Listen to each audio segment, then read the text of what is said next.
Hello and welcome to the Scanlon Leadership Interview Series, sponsored by the Scanlon Leadership Network and Foundation. I'm your host, Ron Duffy. In these interviews, you'll meet successful business leaders and entrepreneurs who talk about what it takes to become a great leader and share their experiences building effective organizations with a Scanlon plan. A Scanlon plan is an innovative leadership process for total organization development. It consists of a set of assumptions about human motivation and behavior, general principles for management based on these assumptions, and specific procedures for implementing these principles. The Scanlon Leadership Network is a nonprofit association of high-performance, values-led organizations founded by Joe Scanlon and Dr. Carl Frost. Joe Scanlon was a steelworker and MIT lecturer who in the 1950s pioneered some of the first high-performance work systems based on the revolutionary idea that the average employee wants to work and has great creativity if given the opportunity. Dr. Frost carried on Scanlon's work at Michigan State University, conducting research and installing Scanlon plans. Member organizations have won the Baldrige Award, the Shingo Prize, hundreds of supplier awards, and 5 have been ranked in the top 50 best places to work in North America. The Scanlon Leadership Network is considered one of the best-kept secrets in American business. The Scanlon Leadership Network and Foundation brings this series of interviews to you as a public service to help leaders create better organizations for workers, consumers, and investors. Scanlon, where the best ideas come together.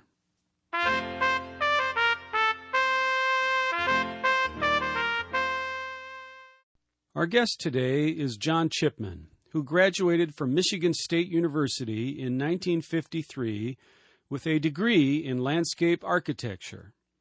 After graduation, Chipman practiced landscape architecture in Kalamazoo, Michigan from 1954 through 1969, during which time he developed a line of fiberglass planters and benches with the idea of keeping his landscape staff working year-round.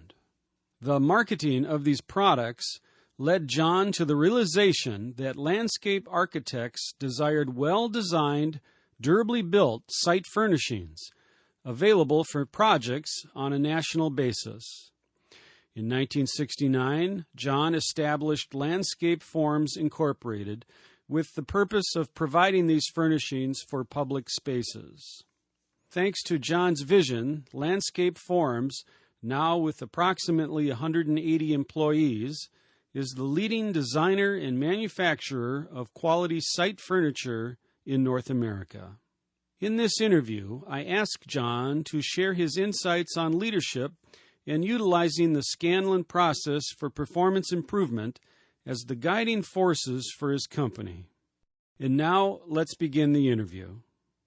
John Chipman, I'd like to welcome you to the Scanlon Leadership Interview Series. Thank you very much. John, let's say one of your grandchildren is finishing college or trade school, or maybe they've gained some valuable work experience, and this grandchild comes to you and says, "Grandpa, someday I hope to be in a leadership position." What do you think are the top 3 qualities about leadership that I will need to understand or develop in myself if I want people to work with me or follow my vision or take directions from me? John, what would you say to this grown-up grandchild? I would start out with Gus. I think the first and most important quality you must have is one that I think you already have, which is being honest, trustworthy, loyal, brave, the whole list you learned in Boy Scouts. You know the ones you learned that way. Basically, a model citizen. So people will look up to you and be proud to be your friend. The other second one is I think it would be good for you to participate in sports or groups that always tend to build leadership skills. And the last one is be good to your mother. Now for question number 2. Let's say you're talking to another grandchild, or the grandchild asks you this question. Grandpa, I have this class on leadership, and my assignment is to tell a brief story about how a leader works with an employee or a group of employees to successfully solve a problem related to the business. Grandpa, can you tell me a success story from your business that I could use in my class? What would you say, John? I would say, Max, you probably don't remember, but years ago, our company was exclusively in the landscape business, landscape contracting. One day, I had a very important meeting that I had planned out of town to go and talk to a company, president of a small company down in Indiana, about a business that we were thinking of starting to keep our people busy in the wintertime, a second business along with the one that we already had. And this was something I couldn't get out of, but all of a sudden I had a conflict that I couldn't get out of as well. So at the last second, I took aside a couple of young employees that we had in the landscape business and asked them if they would be willing to, at a moment's notice, to take this meeting that I had planned, drive down into Indiana and talk to these people, see what they could learn, and find out what the problems and the good things and the bad things that exist in the business that they were in, which was fiberglass, a difficult business to learn. And of course, well, maybe not of course, they were willing and anxious to do this, which was great, because finding ways to involve new employees or any employee with a new challenge is one of the major parts of being a good leader. So, and they were happy to get out of town, and so they left. And I was able to go ahead with the meeting, other thing that had come up. They came back with a great report, and they had found the place without any difficulty, and they had met the people, and they had lots of information, and they were just hyper. They were so happy and proud that they had been able to take this opportunity and make a success out of it.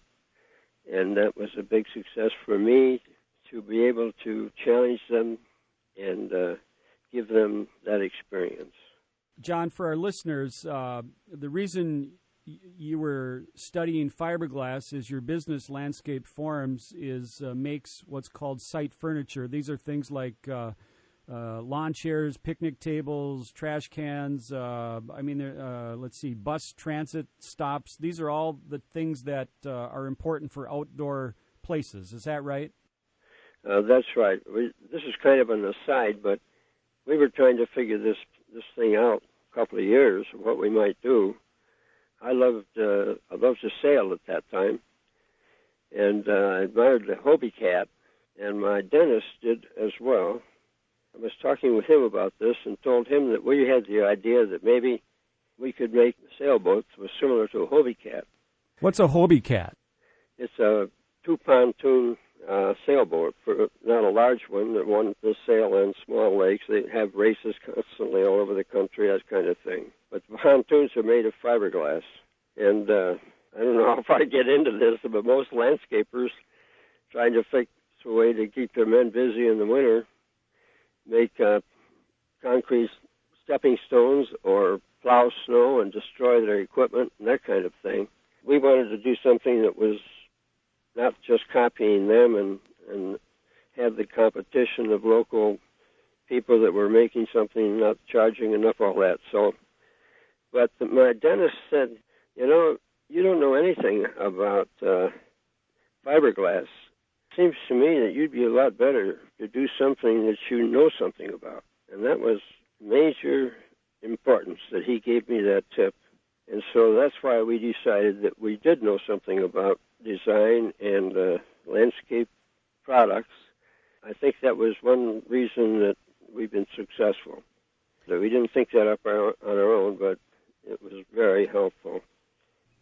John, let me see if I understand what you just told me.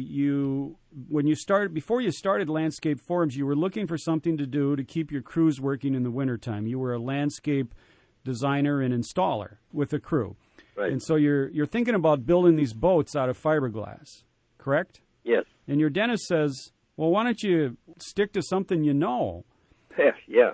What you decided was you knew design and you knew something about outdoor furniture, correct? That's right. To really shorten this up, instead of being in the landscape business, your ability to work with your crew to create innovative outdoor furniture grew so much that it became your business, and you ended up getting out of the landscape business. And I believe now your company employs 180 people, is one of the leading innovative designers of outdoor furniture. So that's quite a success story. So it's interesting how, just the smallest little thing in your life, a visit with the dentist, kind of changes the direction of your life. Maybe the thing about leadership here, I'm asking you now, to me it sounds like when you got good advice, you paid attention. Well, that's true. That was, it was such a simple, intelligent comment, but it made all the difference. I had asked the same question to a gentleman who was a personal confidant of the president of the Upjohn Company, a very intelligent man, and he suggested to me that you shouldn't try to reach too far. I didn't ask him about the fiberglass thing. I just asked him in general, what could we do? And he suggested to me that the thing he would suggest is making those little pieces of paper that people use, a litmus test, I think it is, that they use. And that was a simple business that wouldn't take much investment, would be easy for the men to do without having any special training. That was his suggestion to me, and I thought about that for a bit, but I thought that I wanted to reach more than that. And I felt that a business like that is probably really quite fiercely competitive because it's so simple. So that idea went away. But we talked to quite a few people. It's interesting how some of the different comments that we got. Right. Let me qualify also that what we started to do was not to do the typical residential furniture. Our business is directed to universities, downtown city streets, that kind of environment. And this was at a time when, back in the 50s, when the malls were becoming really the latest thing. There was a good market for the interior big malls at that time. So it's not a lounge chair for somebody's backyard. In the case with the malls, it was fiberglass planters that was the main thing that we were doing. And since then, we've gotten out of that fiberglass almost exclusively, and we now do exotic and simple wood, lots of wood, and now a lot of metal and a lot of aluminum. It's a totally different business than what we started.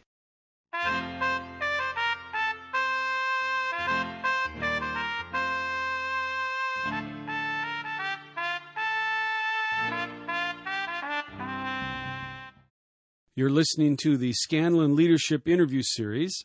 I'm Ron Duffy, and we are talking with John Chipman, founder of Landscape Forms Incorporated, a leading designer and manufacturer of quality site furniture in North America. In this interview, I asked John to share his views on leadership and utilizing the Scanlon process for performance improvement as the guiding principles for his company. As I prepared with you for this interview, a general theme I picked up is you have such a strong belief in the importance of developing trust between the leaders and people following the directions of leaders, and between work groups and between individuals. This is a quote from you, and I think I'll ask you just to comment on this. This is a quote from you about trust. Build trust between people. Then you get a great result. People are aching to have someone give them their trust. I don't think leaders are trained well enough on the importance of trust. I'd like you to say more about those quotes. I think that the main goal of any Scanlon company is to build a strong organization that can make the company the best in its field. I don't think there's any way they can do this if they don't trust each other. I think one of the sad things about labor and all those ideas in this country is a lack of trust that exists between management and the laborers. There's serious problems they get into fighting with one another about the unions and the same kinds of things that we get with the lawyers involved in almost any, even if there's no union involved. All these petty things that come up that are important, but they get to a point where no one trusts anybody. And under those circumstances, it's awfully hard to get the most out of a group of people. I'm from Detroit, or not Detroit, I'm from Michigan, near Detroit. I think about Detroit Tigers. They were the worst team in the history of the league 2 years ago, and last year they won the pennant. In my opinion, that was a small miracle, and the only way it could have happened for this manager, Jim Leyland, to come into the organization, a bunch of ragtag, very young players for the most part, a few old hands, and he, in my opinion, built that team primarily by gaining trust throughout the whole organization, where they could participate and boost each other and not have the competition that is normally around when you have a bunch of professional, highly qualified people like that involved. Somehow or another, he brought that team from zero to the top. In my opinion, other things were involved, of course, but I still think that getting that team together to a point where they totally trusted one another was the key. I don't know, but that's what I think. Well, I can tell you're a sports fan. I would have to admit I'm a sports fan, too. I follow certain sports pretty closely. Maybe our listeners will get a little joke out of you're a Detroit Tigers fan. I'm a Minnesota Twins fan. Yep. And I agree that there is a quality about successful sports teams that goes beyond X's and O's, that goes beyond the raw physical talents a team member may possess. Yep. And it has to do with the attitude of the team, the feeling you get when you're on the team, the belief. Are you pulling for each other or are you not? These are very real experiences. Yep. That we, because there's such a love of sports in our culture, it's a good example. It's easy to see it in sports. I think you're telling us the same importance of camaraderie, a positive feeling, trust is your word for it, can make a difference in a business's success or failure. That's exactly right. That's a magical thing you can't, it's hard to explain, but I'm convinced that that kind of quality that makes the difference. John, who do you most admire as a leader, and why would you pick that person? There's one that stands out in my mind the most, and that's Gandhi. And I think that the basic thing that Gandhi did, he spent his entire life trying to change the apartheid problem that's in that country. The thing that, most of all, two things. One is that he was totally for peace, and he wouldn't raise his hand against anyone, under any circumstances, and he was in many circumstances that were bloody and life-threatening. The other thing that he believed in is that he would not ask anyone to do anything that he wouldn't do first. And I think it's a shame we don't have more Gandhis around this world. So, well, thank you for sharing that. I'd like to pick up on it a little bit. The last thing you said, that you believe Gandhi wouldn't ask someone else to do anything he wouldn't do himself. Uh-huh. How do you apply that to your leadership in your business? Is that how you operated? Yes, it is. As I told you earlier, I don't enjoy being in the office. I don't enjoy meetings and all the things that are involved that way. I love working with my hands. And so whenever I have the opportunity, especially when we were starting this new business, but even before when we were in the landscape business, I enjoyed being outdoors with the guys and always worked with them when I could. And I think that is the best way to gain their confidence and their trust and to get to know them. I don't see how you can trust a person until you get to know them. I've done that all my life and anxious to get out of the office whenever I can. So if you were offering your insights for other people in leadership positions, and one of your key messages is trust needs to be developed, and to do that, you have to get to know the people you're working with. Yeah, I think so. In what ways do you suggest that leaders get to know their people? Being involved with them, as I just said, is extremely important. And when you're in a big corporation with hundreds of employees, which Landscape Forms is now, that is definitely more difficult. But being involved, we have several ways at Landscape Forms that we do that. Right from day one, when we had 15 employees, we always had parties, Friday night parties, or just stop for lunch somewhere together, and some of us and have a bite to eat, celebrate everybody's birthday one way or another when they came along, bring the families in at all the parties we had at the Christmas party and all that kind of thing, which is not revolutionary, but I think getting everybody to know each other, you bond together and start to feel good about where you are and what you're doing, and you're not there just because the union says you have to be there at exactly 8 o'clock and keep your nose clean and your mouth shut and do what you have to do. Those things, I think, are the key to having a group of people get together like the Tigers and win. John, this is a quote from you. Quote, "The business is just a family, even today. I'd like you to tell our listeners more about why you wanted Landscape Forms to feel and act like a family. How is this idea of family connected to leadership in a company?"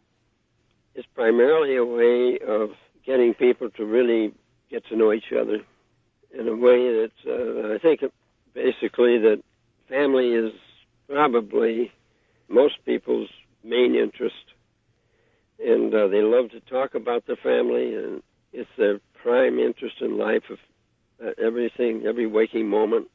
For them to be able to talk about it with each other is where they build trust among themselves. And you find out a lot about a person when you start talking along those lines that I think helps you bond and helps them bond with all the people in the organization. So to me, it's just a part of life that's a good part of life. One of the things that I thought about, that specific topic is not really mentioned in the Scanlon plan that Carl Frost talks about, but I haven't yet to see a Scanlon company that isn't a family. And these are smaller companies, and that may not be true in very large corporations. I assume that a lot of the things I'm talking about are not true in a major corporation. There have to be different ways to get people, but of course, in that case, they get down into smaller divisions or smaller groups, so hopefully there's that element. But I think that element of family comes through all by itself, because now we're working with a group of people who are all on the same page. They're all working together. They understand the principles of Scanlon, require them to understand why the business is in business and why they're there and how they're supposed to participate. They have a lot more knowledge about the company than most employees. They're working for a bonus of some kind. So there's a lot there that they're interested in as well. So they're pretty well dedicated, and they're thinking about their job as they work, I think. I think the family element comes along just out of being there. So to summarize what you've said, the word family does not come up in the Scanlon Principles, but it's a result of the Scanlon process. That's what I think. Yeah, and the four key principles that are talked about in any Scanlon process for performance improvement, becoming more of a values-led organization are identity, participation, competence, and equity. Just for fun, I'd almost like to take the concept of family and apply it to those four principles. Should we just do it and see what happens, John? Oh, we can try. Okay, so when we think of the concept of family is an important one for good leadership. And now one of the Scanlon principles is identity. And identity, you can add your own words, but what I get out of it is identity means, do you really know what business you're in? Do you know what makes us successful or not successful? Do you know the financials? Do you know everything about our business? Do you know it? And that's what identity is. Is that right? That's right. And what I'd like to add to that at this moment is you're talking to me, and I'm a CEO. Right. I'm speaking, and we're talking from that point. But something that's really important to me is that you could just as well be talking to any employee. And any company has many, many leaders from the top to the bottom in the different departments, the different everything. Whatever you and I say here today is something that shouldn't be thought of as peculiar to the CEO. This identity thing is something that is driven into the employees' minds by every time we have meetings, every time we talk about it. So we need to think in terms of all the different leaders in the company, as well as all the employees, because they're teaching these same principles. So go ahead. Well, so I mean, one of the things I'm picking up is about leadership is it isn't just the CEO. That's right. There's leadership in every level of the organization.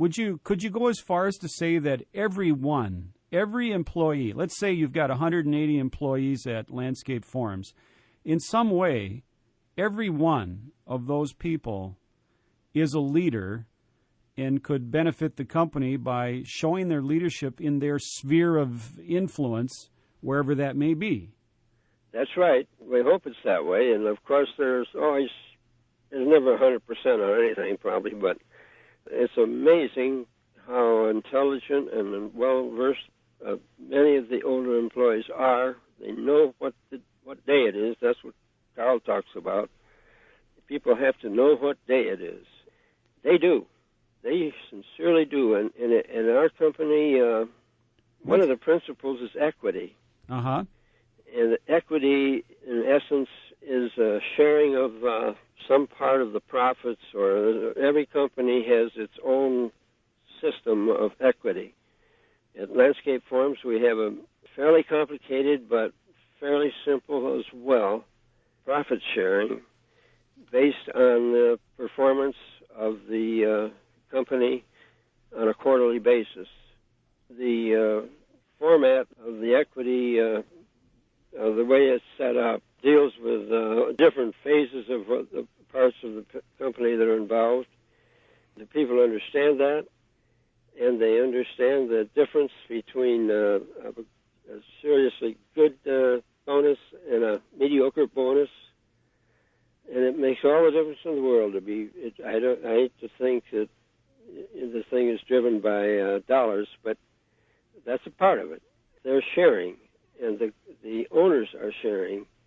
That too makes it a family, and it's kind of unheard of, and it's difficult for many companies to keep a Scanlon company going because it does involve a lot of time before people really, really get the full impact of it. But LFI, Landscape Forums, has just in the last 5 years grown way beyond anything, any of our wildest expectations. And all those people are stomping at the bit to just get in there and keep it going and make it better. Amazing. And you think this success is tied up with the practice of the Scanlon business principles?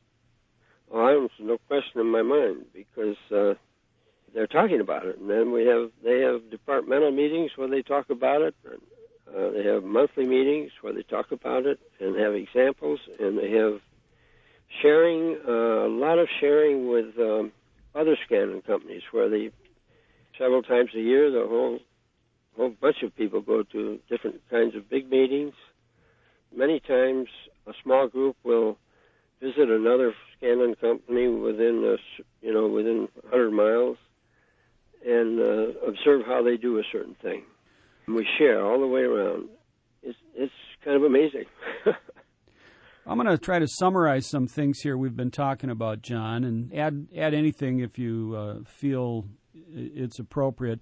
But we've been touching on the Scanlon principles, and I think you've been giving me examples from your business landscape forums that touch on these principles. To me, we've named the 4 principles: identity, participation, competence, and equity.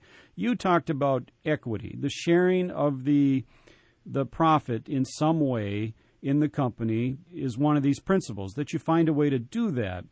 Identity has to do with, do you know the business that you're in? And does everyone in your business know how they play a role in the success or failure of the business that you're in? And it's not a one-day, correct me if I'm wrong, but it's not a one-day conversation. This is, you get this principle embedded in you that we got to be looking at this every day, all the time, as we go about our daily work. And the phrase used in the Scanlon business by Carl Frost is, do you know what day it is?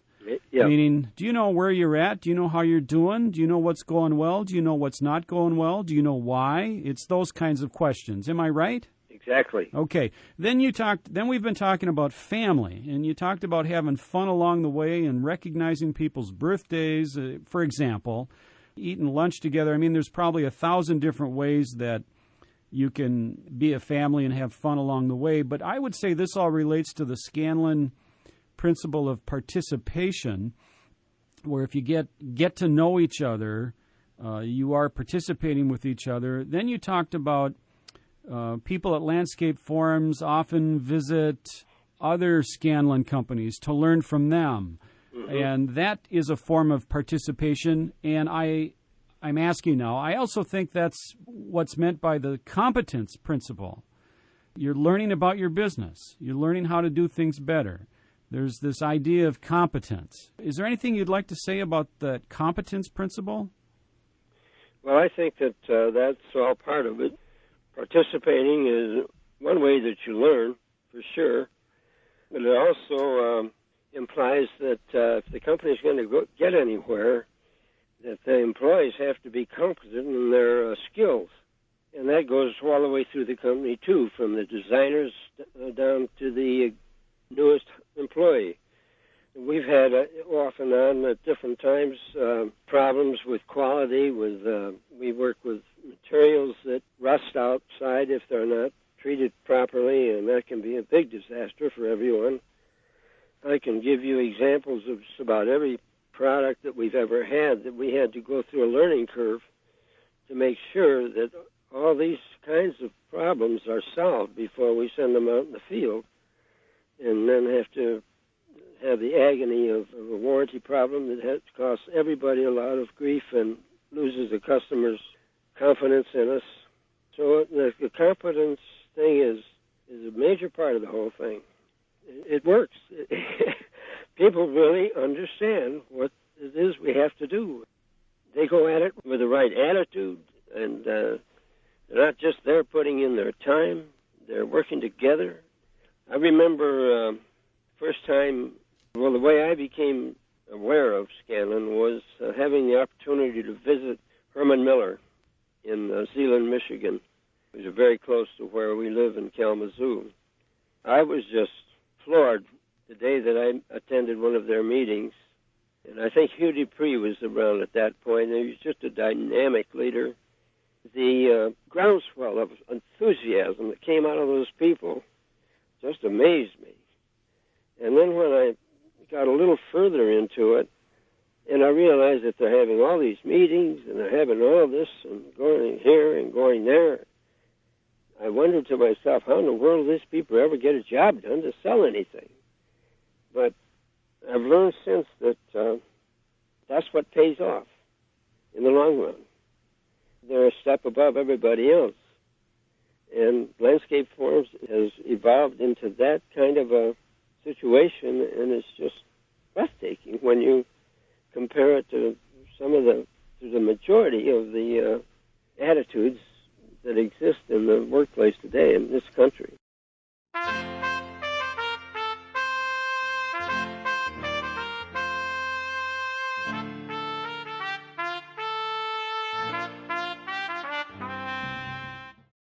You're listening to the Scanlon Leadership Interview Series. I'm Ron Duffy, and we are talking with John Chipman, founder of Landscape Forms Incorporated, a leading designer and manufacturer of quality site furniture in North America. In this interview, I asked John to share his views on leadership and utilizing the Scanlon process for performance improvement as the guiding principles for his company. John, I'm going to follow up on your visit to Herman Miller and your being introduced to the Scanlon process, and you're seeing such energy and enthusiasm in the employees, and you see that they are attending various meetings where they're living the principles of participation and competence and identity and equity.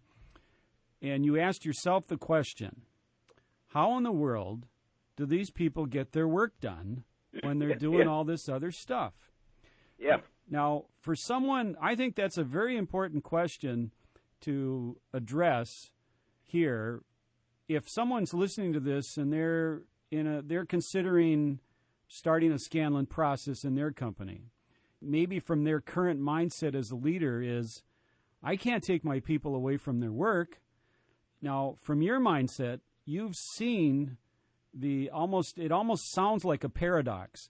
We have people very involved with these core principles, and it takes time and effort to be involved with these core principles of identity, participation, competence, and equity.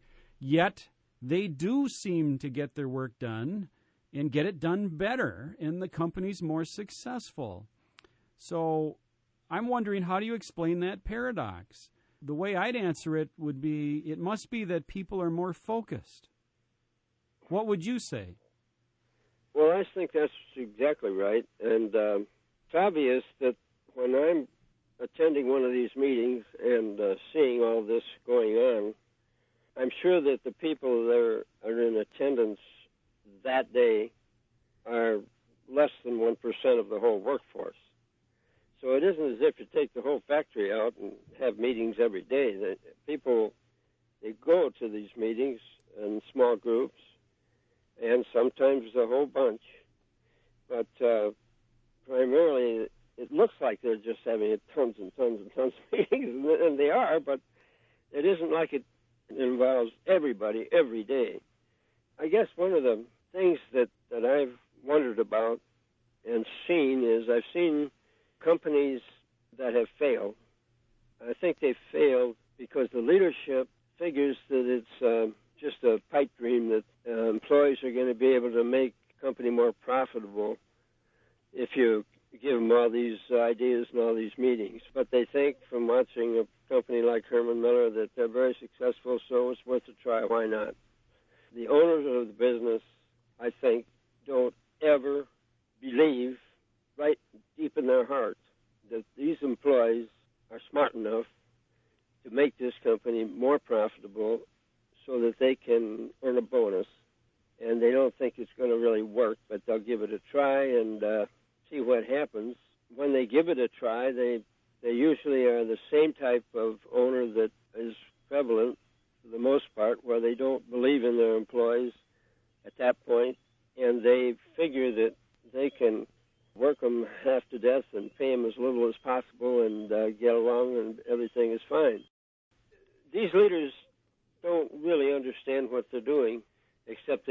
that it's a nice idea and then we'll see if it'll work. But if they don't have their heart in it, it's not going to work. And they're going to find ways to give the cheapest equity system they can get away with, and that doesn't work. The whole thing finally just kind of goes away. And I think that everyone, right from the top down, has got to be participating in the right frame of mind, and it's never going to work if it isn't 100% people understanding what they're trying to do and being fair and honest and supporting the system. Thank you, John. A word that came to me that I'd almost think you could make it into one of these Scanlon principles is the word commitment. Mm-hmm. That I think that's correct me if I'm misunderstanding you, but I think you were saying if the leadership of an organization is not committed to following these Scanlon principles, eventually it'll catch up with them, and the process will deteriorate, and they won't have success. Yeah, there's no question in my mind about that. And the commitment you're talking about is really a commitment in your heart. Yeah. It's, do you believe, as you said, do you believe these employees can do exceptional work and meet the goals and achieve whatever equity gain sharing that is agreed upon or not? People, like you were talking about the Detroit Tigers, and I was talking about the Minnesota Twins, and there's this kind of camaraderie that they believed in each other. Yeah. And then good things happen. Well, that same sort of thing's true in a company. People know if the leadership doesn't believe in them. Would you agree with that? Absolutely. You can hear them talk at the meetings, people that don't really get it. Carl Frost was a professor at Michigan State. These are great words, but you have to be smart enough to understand them. Integrity is one of the the last principle, and Carl, I've tried to figure it out one day. The book has got like 100, and it's a small book, and it has about 140 pages. And out of the 140 pages, Carl spends about 15 pages on that one word, integrity. He says it is absolutely the most important thing in the whole process. And I assume that commitment would be honest commitment and not just putting on a pretense of being committed. I would guess that would be his answer to that. But in what ways did you make the effort to show integrity for your employees? Well, I think in preparing for this, I've never thought about a lot of these things, actually. But I think if you expect this stuff to be taken to heart by the employees, and if you're trying to get the employees to trust you, I don't know if there's any other way than for them to learn except by watching. Part of what Carl said that I totally agree with is that you've got to be squeaky clean to get past these employees without doing something that could cause them to get turned off by you. And you have to be careful, and you don't have to be a churchy person you just have to be yourself, but you have to be honest and you have to be careful of how you speak and mostly what you do. In my experience with the landscape business that we used to be in, it was a fiercely busy business in the springtime. However many customers you had, they all called the same day. And they all wanted everything done at once. And you had to be so careful. If you told them you were going to be there, you had to be there. And 2 or 3 times when you weren't there was enough, and you lose that customer. Your employees see that sort of thing. If you say, hey, I'll meet you after 3 o'clock and we'll go over here and I'll show you something, and you don't get there until 3:30 or 4 o'clock. They know that, and that stands out, and you aren't going to gain their trust if you don't do the things you say you'll do. Mm-hmm.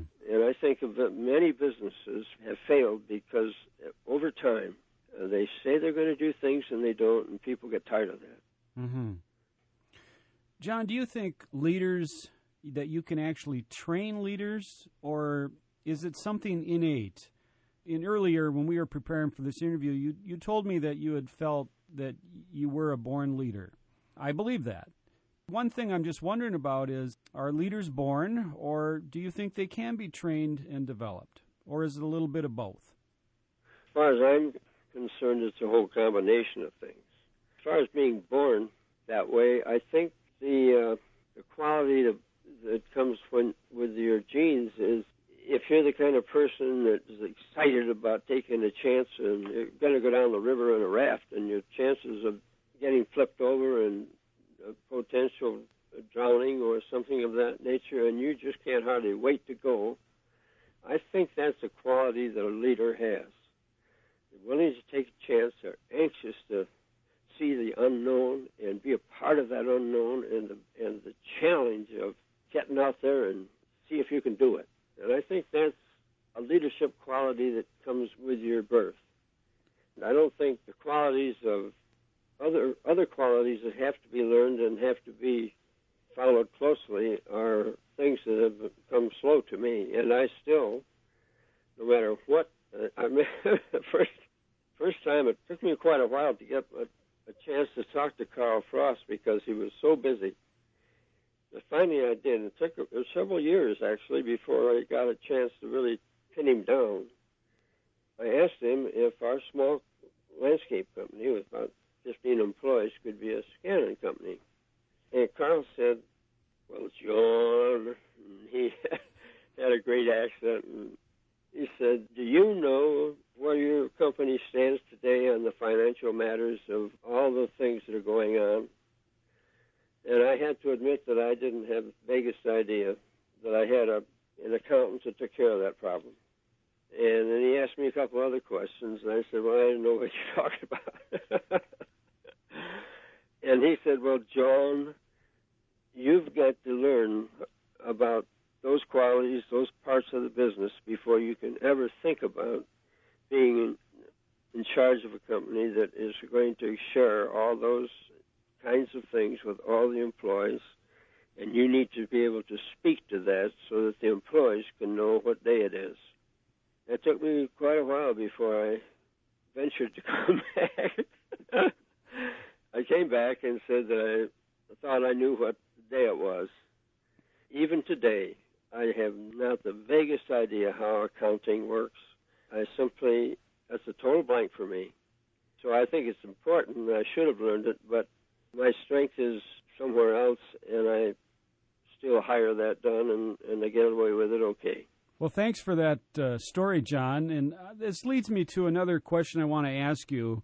When we first met by phone in preparing for this interview, here are some of the things you said to me.